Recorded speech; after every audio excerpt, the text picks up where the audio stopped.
Hey all, hope all is well. This is another video in the Road to Grandmaster series, and this one I'm going over my round 4 game from the Charlotte Spring GM-IM Invitational. Now, if you followed the round 3 video, you know that I won a nice game, a nice positional game against International Master Alexander Ostrovsky, and I was hoping to keep the good vibes going in this one. My opponent here was the very, very strong and very solid Grandmaster Tanguy Ringoir, who hails originally from Belgium, but has been in the U.S. for the past few years pursuing a degree. He goes to one of the chess schools, as I dub them, in particular the UMBC, which is University of Maryland, Baltimore County. They have a pretty strong chess team, and they support international players that come to the U.S. to pursue an education. Any case, let me just get right into it. Tanguy played d4. I went d5, c4, e6, knight c3, knight f6, c takes d5, e takes d5. And here we actually have an exchange queen's gambit. This is a system that is extremely popular at all levels and has a very, very rich history going back over the past century. So many different plans. Now, the main move here is bishop g5, which he does, Tanguy does, to pin me. And I went for c6. C6 is a normal move. You reinforce the pawn on d5 so that you can recapture with the queen if they take. And then e3 is played. And here black has a wide choice, actually. One move is bishop e7, just relieving the pin and thinking about castling soon. Another move is bishop f5. This actually invites queen f3, and there are endgames in this structure where black's actually arguing that the two bishops are ample compensation for the ruined structure. So that's another system. Well, what else? They said bishop e7, bishop f5. There's also knight bd7 right away as an option. What else? I've even seen queen b6 here. It's like a surprise move attacking the b2 pawn. And, well, the move that I settled on was none of those, actually. It was bishop d6. This move is actually not very popular. It has not been seen as much as some of the other alternatives, and I had a very specific idea in mind with this system. So stay tuned and check it out. So white went bishop d3. And I went h6, challenging the bishop on h4. Note that there are a few differences here already. One is that with the bishop on d6, he can't just drop it back to f4 because then I'll take it and I'll have double pawns. So that's one difference right away that you see. Another thing is that this bishop on d6 didn't actually relieve the pin here. So this bishop still has this annoying pin on the knight. And so just keep an eye out for that pin. So anyways, bishop h4 was played, and now I castled. And white went knight g2. Yeah, one of the main questions in the system, actually, for white is where they're going to put their king's knight. You can put it on f3 or you can put it on e2. Now, if you put it on e2, you're pretty much going for this Botvinnik plan with f3 and e4. This is something that is named after the world champion Mikhail Botvinnik from the 20th century. He was able to use this system quite successfully in many games. So the knight g2 is the typical plan you do in the structure, but I will say there are some differences here, in particular because this bishop is on d6 instead of being on e7. So again, stay tuned. I went rook e8, and this is an interesting waiting move, if you will, because also now I'm actually hitting the e3 pawn, so if white considers playing f3, e3 is actually hanging, so it's actually a bit hard to get off the Botvinnik type of plan already with this rook on e8. White went h3, and now that's another very key difference here, this h3 move that kind of changes some of the details compared to some of the normal lines, because note that if white normally would just be happy to castle, but this issue is that castling actually is a mistake on account of bishop takes h2, king takes h2, and knight g4. And note that this bishop on g3 is caught by, or on h4 is caught by the queen, and if the king goes back, of course I could just take it on h4 and threaten mate, and if the king steps up, I actually just have g5. And you see this king is in a terrible spot already, and you know the bishop is going to be lost. So this is already a very bad position for white, and it kind of just shows you some of the nuances of having the bishop on d6. So anyway, Tanguy was alert to that and played h3. and I went a5. This was another part of my plan and the beginning of a really interesting escapade with the knight. White went queen c2. I went knight a6. And so queen c2 is the normal move you play in this position, trying to get the bishop and the queen on this diagonal. And a5 and knight a6 was aimed against this plan. So the idea is that I'm threatening knight b4, and I gain a half tempo on this queen because now white pretty much has to play a3 to cover the b4 square. So after a3, I went knight c7. White castled. I went knight e6. And now my king is kind of headed towards the g5 square where I might be able to wreak some havoc on the king side. White went rook a d1. I went bishop d7. And now f3 was played. And f3 is possible because my rook on e8 is actually not hitting the e3 pawn right now because the knight is on e6. So you could have argued that maybe I should have started with knight g5. But I figured that bishop d7 is a decent move, just getting closer to connecting the rooks. And I did see certain scenarios where if I rush with knight g5, he might just play f4. So I wanted to connect my rooks. So after bishop d7, now f3, now I went knight g5. And this is pretty much the critical position of the game because you have a scenario where I'm hitting the e3 pawn. I seem to have a lot of pieces converged on the king side. And it's kind of like, what is white going to do here? Can they push forward with e4, or are they going to defend this pawn somehow? And Tanguy thought for a little while and went for e4. And it was here that I realized that e5 is a massive threat running me over in the center. And if I don't do anything, there really is no way back. I can't allow this to run me over. So I had to find something sharp and tactical here. And I was fortunate to find an interesting idea. The move that I played in the game was knight f takes e4. Quite the shot, a piece sacrifice, leaping that knight into the fray. And after f takes e4, knight takes h3 check. And the point is now you can see that this queen is actually uncovered on this bishop, but it's check, so I can recover it. So it's a piece sacrifice. I'm managing to get a piece. I'm giving up a piece for 2 pawns, but you can see that after this recapture, the king is going to be pretty naked, and I have the 2 bishops screaming down the diagonal, so I thought I had some really good initiative here. After g takes h3, queen takes h4 is played, and I have quite a lot of threats. I'm threatening to take on h3 with the pawn. I'm threatening all types of different things, so very, very dangerous position. Now, the most natural move in the position you might want to play is actually the move e5. But it actually turns out that e5 loses on the spot to rook takes e5. And the point is that after d takes e5, there's bishop c5 check, and the bishop darts out here. And if the king steps up, there's mate. So you can try to interpose after bishop c5 check, but it doesn't really change anything. I could take a few times, and yeah, this position is going to be lost because I'm just getting way too much material. But it's a very, very important detail that really, it really just causes massive problems because if you can't play e5 and shut down the diagonal, it means these bishops still have life. So anyways, white played rook f2 trying to shield this way with the rook, and that made some sense. And I went bishop takes h3. It turns out that bishop takes h3 was actually a mistake, or not, at least not the cleanest way to win the game. When I checked with the computer, it actually turned out that d takes e4 was stronger. Point being that after knight takes e4, I actually can play the very calm bishop c7, retreating along this diagonal, and I still have the same threats as before. And there are even some ideas now of just doubling the rooks, or I don't have to take the exchange right away. I don't have to get my material back right away. And so this would actually have been a very, very appealing position, but I didn't see any clear way to break through. And I was wary of something like bishop c4 happening and my f7 pawn being a little bit sensitive now that my rook is on e8.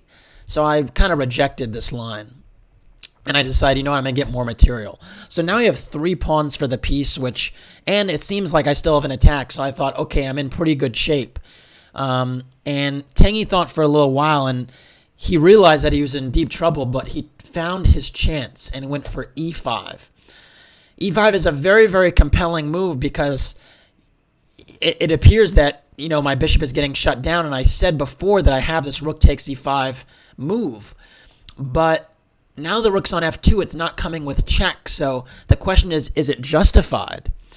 I thought it was, and I went rook takes e5 anyway, and I was like throwing the whole kitchen sink at him. I mean, now I'm a rook down, a rook and a piece down, but after bishop c5, I thought my small but efficient army is really about to give mate.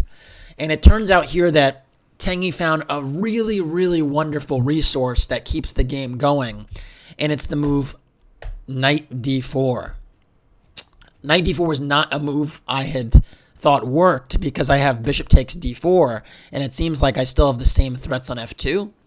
But in actual fact, there's this move bishop h7 check, and the point is that after king h8, now he plays rook takes d4, and he manages to get my bishop off the board. So you see, he's giving a piece back and exchange back to get a position where he's actually still a piece up. And, I have to play queen takes d4, and then white played queen d3, and this was the second critical position of the game, because it's quite clear that, okay, I have how many pawns for the piece? I need to count here. I have 7 pawns to 3 pawns, so I have 4 pawns for the piece, to be sure. But is it worth it? Should I trade queens here, or should I do something different? I mean, frankly, if I trade queens and bishop takes, my f7 pawn is hanging, and this knight might be able to get active somehow, and I was not so sure that this position with the queens off the board was winning.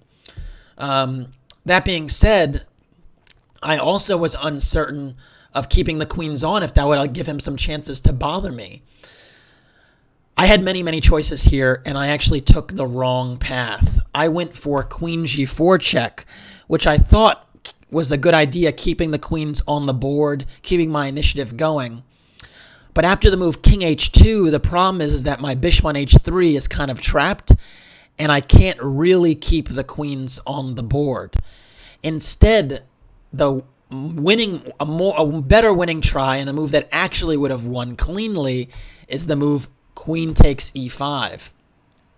The point is, I actually now am 5 pawns up, and after queen takes h3, king takes h7, the reason I rejected this line was rook takes f7, and I thought, oh wow, this rook on the 7th rank is extremely active, my g7 pawn might be a little bit loose, but it turns out after the simple rook e8, white can't continue taking these pawns because I have too many dangerous threats of my own connected with queen e1 check and getting the rook, swing the rook over to the 6th rank.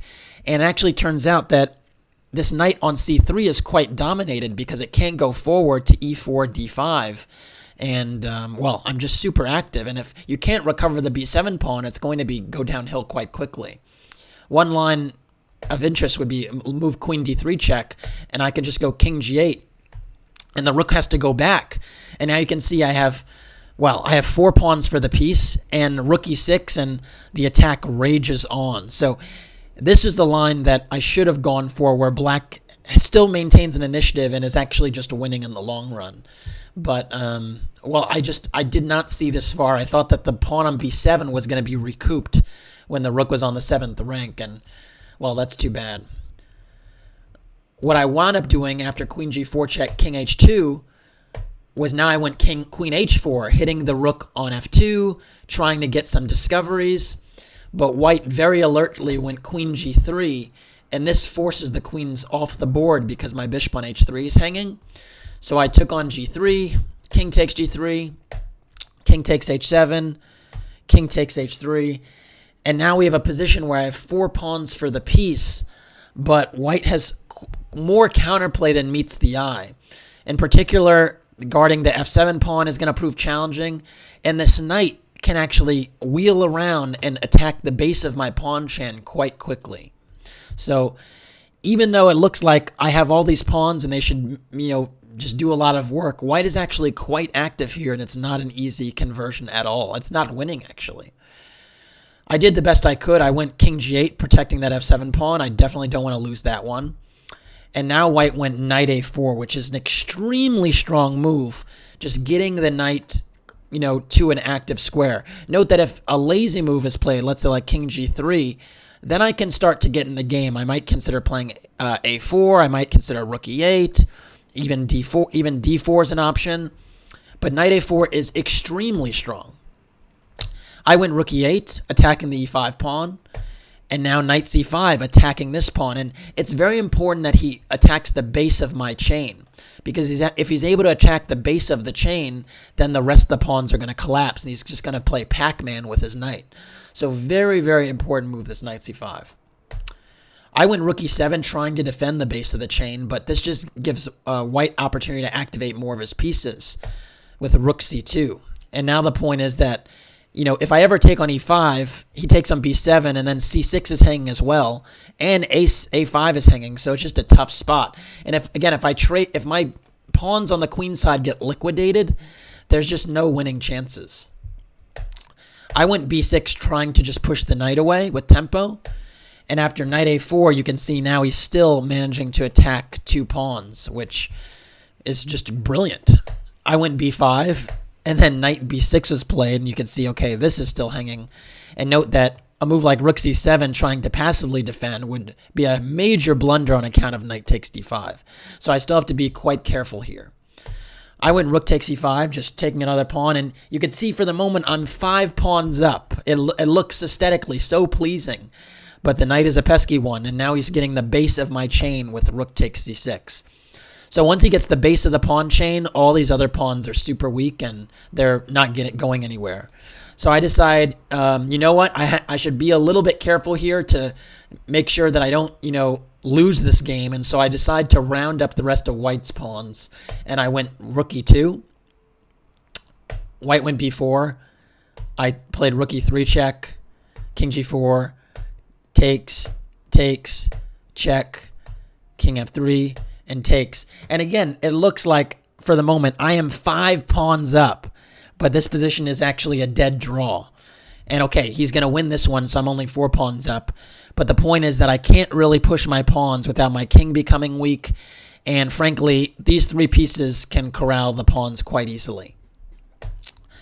I went rook c4, just, trying to trade rooks. I mean, I actually wonder if taking is a draw or not, because this would actually be a little bit tricky. Now the knight would have to work with all of these pawns. But of course you're not going to trade rooks here. He just went rook b6 attacking that pawn. And you can see that it's lost. I went rook c5, king e4, good move, just protecting that knight. And now h5, trying to get my counterplay going on the h-file, but it's not enough. King d4 is played, rook c4 check, king e3, b4. I'm losing this pawn, so I just decide to push it. Knight takes, check, knight d3. And yeah, again, this pawn is not going anywhere at all. So I went rook c7, just guarding the 7th rank, making sure that there's no pesky 7th rank stuff bothering me. And he went knight f4, attacking this pawn. And I went for g6, which was pretty much an implicit draw offer, because after knight takes g6, and then f takes g6, all the pawns get liquidated. And okay, I have an extra h pawn, but we know that rook and h pawn against rook does nothing. It doesn't win the game. It's a dead draw. So actually, after knight takes g6, we actually agreed to a draw.